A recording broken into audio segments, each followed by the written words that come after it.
یه روزی برسه بگی ای کاش زنده بشه بیاد به هم فوش بده،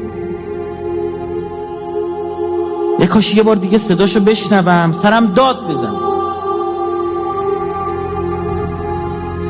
یه داستانی هست میگه با این بابای ما خیلی خور و پف میکرد، نمیذاش بخوابیم. یه هرچند بهش میگه اون کسی که خور و پف میکنه بهش میگه خور و پف میکنه قبول نمیکنن. دیدید یه شب ضبط گذاشتن، صدا رو چیکار کردن؟ ضبط کردن. فردا رفتن بر بابا بذارن که چی؟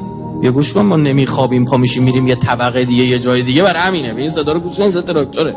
براش پخش بکنن و دیدن بابا همون شب سکته کرده مرد.